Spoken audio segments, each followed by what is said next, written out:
Presiden Ukraina Volodymyr Zelensky mengecam sekutunya karena tidak mengambil tindakan atas dugaan pengerahan tentara Korea Utara oleh Rusia untuk berperang di Ukraina. Zelensky menyebutnya sebagai respon nol dari sekutu Ukraina dan yakin reaksi lemah dari mereka akan mendorong Presiden Rusia Vladimir Putin untuk menambah pasukan.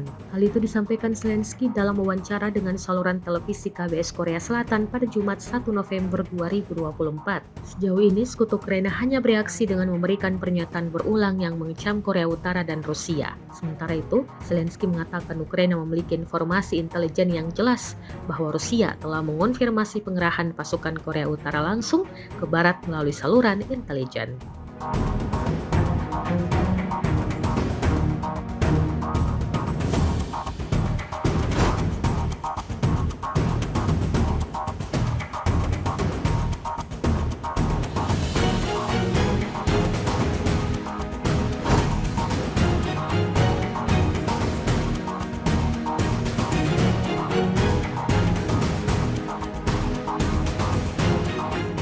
Download Tribun X sekarang, menghadirkan lokal menjadi Indonesia.